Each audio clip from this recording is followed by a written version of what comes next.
Sejam muito bem-vindos a mais um vídeo aqui do nosso canal. Queria fazer no vídeo de hoje falar para vocês o seguinte, uma projeção de quando a gente deve chegar no fim desse ciclo de alta que a gente está tendo aí na economia e na bolsa principalmente, e qual vai ser o patamar que a bolsa deve estar mais ou menos nessa época. Lembrando que sempre que é o seguinte, isso é um cálculo de um indicador que eu acompanho, que é o indicador lá que eu ensino para o pessoal do curso, dentre outros indicadores para a gente entender em que momento a gente está de um ciclo econômico, o que pode acontecer e o que me faz ficar dentro, fora, ter maior ou menor posição em bolsa, esse indicador. O que eu estou fazendo aqui é pegando a tendência que ele está me mostrando e vendo quando ele vai bater no nível crítico. E eu vou mostrar para vocês o que aconteceu das últimas vezes que ele bateu nesse nível crítico. Quem tiver interesse nesse tipo de coisa, que é uma coisa mais avançada, mais detalhada, tem o curso que eu deixo no primeiro comentário fixado aqui. Bom, vamos então entender o seguinte, a gente vem com essa primeira notícia que é o PIB do Brasil que avançou acima da previsão. A notícia normalmente ela é bem superficial, até porque todo mundo quer ler basicamente só o título e o subtítulo, quando muito. O que acontece? O Brasil é um país que ele vende commodities, e se as commodities subirem, o país vai melhorar. O que estava segurando o Brasil lá atrás? Por que o Brasil não melhorou tão rápido assim? Não foi aquela recuperação em V? Porque os juros estavam muito baixos. A cotação de dólar vai ser o que o país ganha, seria como se fosse você. É o quanto você ganha e o quanto você está disposto a pagar de juros. Se você é uma pessoa que ganha pouco, você vai lá no banco, você vai ter juros maiores do que quem ganha mais. O banco vai te oferecer juros maiores. Só que o país ele tem o poder de arbitrar juros. Então, quando o Brasil estava precisando ter um juros, por exemplo, de 2,75% ou 3%, ele estava querendo fazer um juros de 2%, ele jogava o dólar mais para cima. Seria como assim, todos os bancos estão te oferecendo um juros de 5%, você só aceita pagar 4%, você não vai ter esse crédito para você. Então, o que aconteceu? Você via sempre notícia de fuga de dólares. Por quê? Porque os juros estavam abaixo do que o mercado estava solicitando. E agora que os juros estão subindo, eu já até postei na comunidade há mais de um mês atrás, aqui do YouTube, que o dólar ia cair, a não ser que a gente tivesse um outro colapso econômico, que eu acredito que a gente está próximo. Então, por isso que, por exemplo, eu não vou estar vendido em dólar, porque pode ser que haja um novo colapso e o dólar vai explodir muito rápido. Mas a tendência naquele fato, quando a gente vê que os juros estão subindo e hoje ele está acima do que o mercado pede, é que o dólar vai estar pressionado para baixo. Agora a gente vê que o PIB subiu.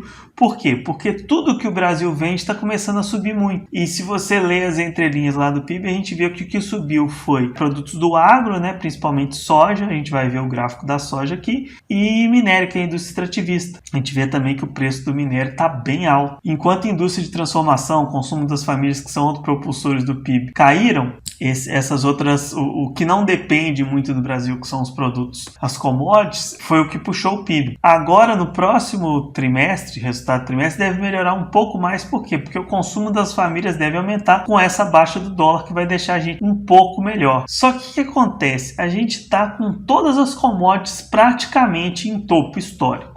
Vamos ver aqui, soja, que é um produto que o Brasil exporta muito. Ó, o que aconteceu? O mês 6 lá do ano passado até agora, ela está explodindo para cima praticamente em topo histórico. Bem próximo aí, faltando 10% de alta aqui, ela bate topo histórico. Indústria extrativista, olha só, o minério saiu aqui, ó, lá no mês de abril de 2020, de 70 está em 200 e passou praticamente o topo histórico. O topo histórico dele foi lá em 2008. A gente não tem esse valor aqui, infelizmente, mas foi por aí.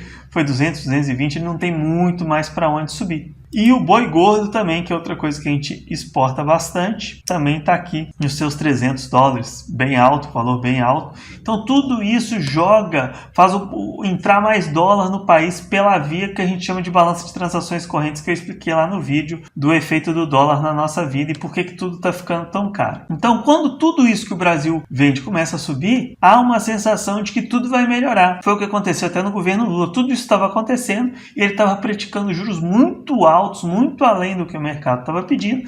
Isso pressionou o dólar para valores extremamente baixos, que faz a gente achar que a gente está rico. A gente não, é como se fosse aquele cara que está achando que está rico porque ele pegou um empréstimo muito grande. E com esse empréstimo muito grande, entra muito dinheiro na conta dele, ele acha que ele está rico. Foi essa ilusão que a gente teve lá no governo Lula e no governo Dilma. E acabou até, vou mostrar aqui para vocês, o sonho acabou lá em 2011, quando a gente sai do minério aqui de 184, ele bate nos 40 e poucos, 30 e poucos ali, que foi até próximo do break-even da Vale, que é a mineradora mais barata do mundo. E o que acontece também, só explicar rapidamente, o que acontece quando você tem um minério aqui a $207?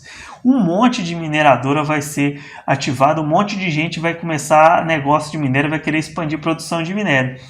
Quando você tem uma retração nesse preço, você tem um excesso gigantesco de oferta que faz o preço cair muito rápido. A gente vê aqui, por exemplo, de 2011, em 5 anos o minério cai de 180 para 30. É uma queda aí de praticamente 80%. Então vamos entender, tudo isso aqui que está acontecendo, o que isso causa na economia? Então a gente já vê aqui, por exemplo, essa grande aceleração dos preços nos Estados Unidos. Vou dar um zoom maior aqui para vocês. É o seguinte, ó, a inflação saiu de 0,3 lá no auge da crise e agora a gente está no 4,2. Olha só em que momentos a gente teve inflação acima de 4% nos Estados Unidos, por essa linha que a gente pega desde 1985, que é até um pouquinho antes, porque é quando tem o fim do padrão ouro. Olha só, o americano ele não é muito fã de inflação igual o Brasil foi lá de ter inflação de 1.800%. O americano, muito acima de 4, o Banco Central vai ter que agir. E quando ele age, a gente sabe o que acontece, ó.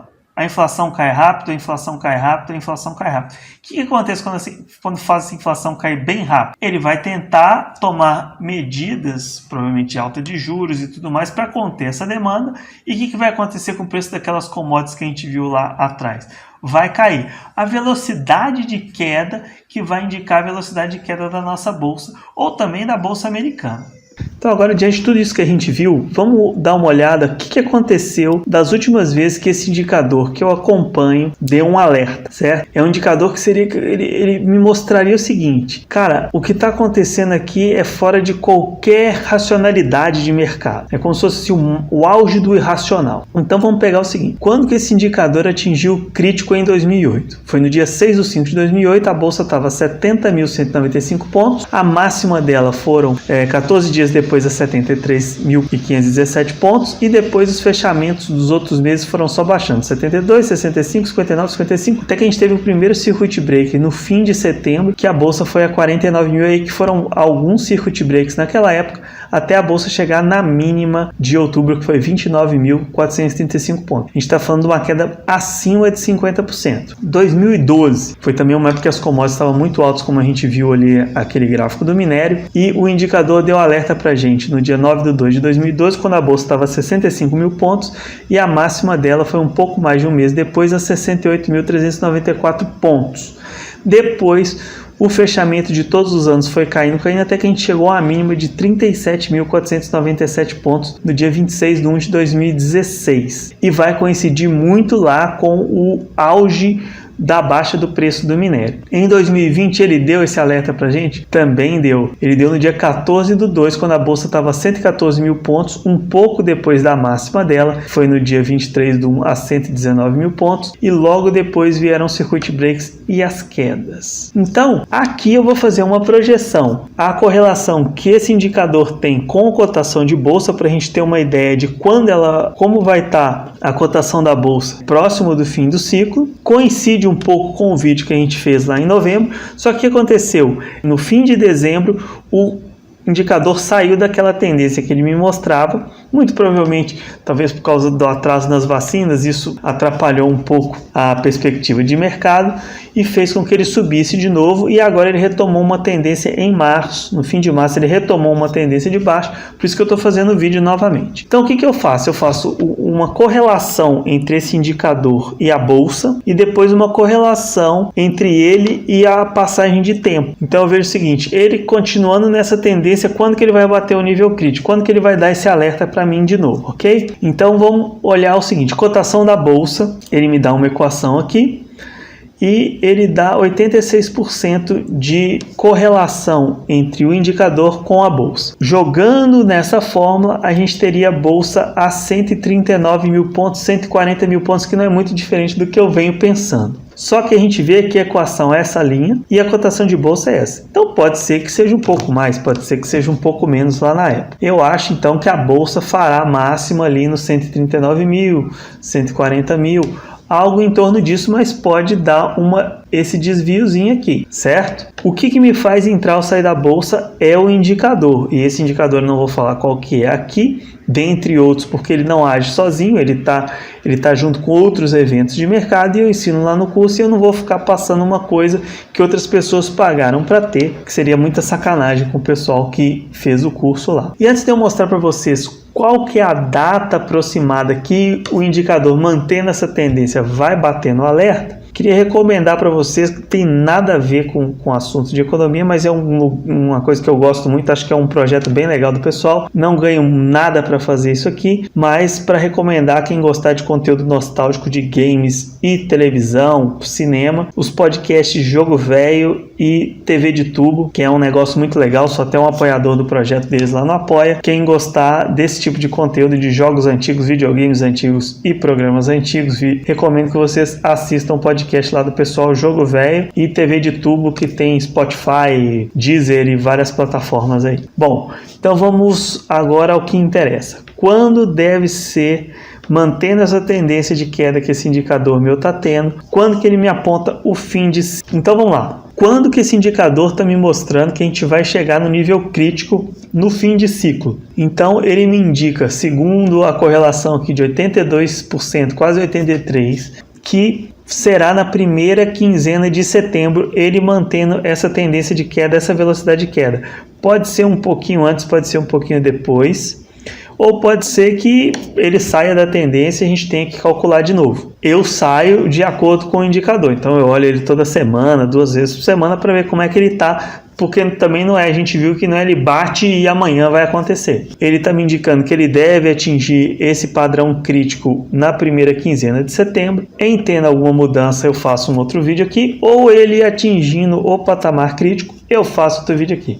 Quem gostou, quem quiser saber mais como que eu olho essa parte de ciclo, como que eu consegui ficar de fora, teve até um vídeo que eu mostrei como é que foi minha carteira durante a crise, ela ficou retinha e depois agora a gente volta a subir. Quem quiser saber isso, primeiro comentário fixado. Muito obrigado e até o próximo vídeo.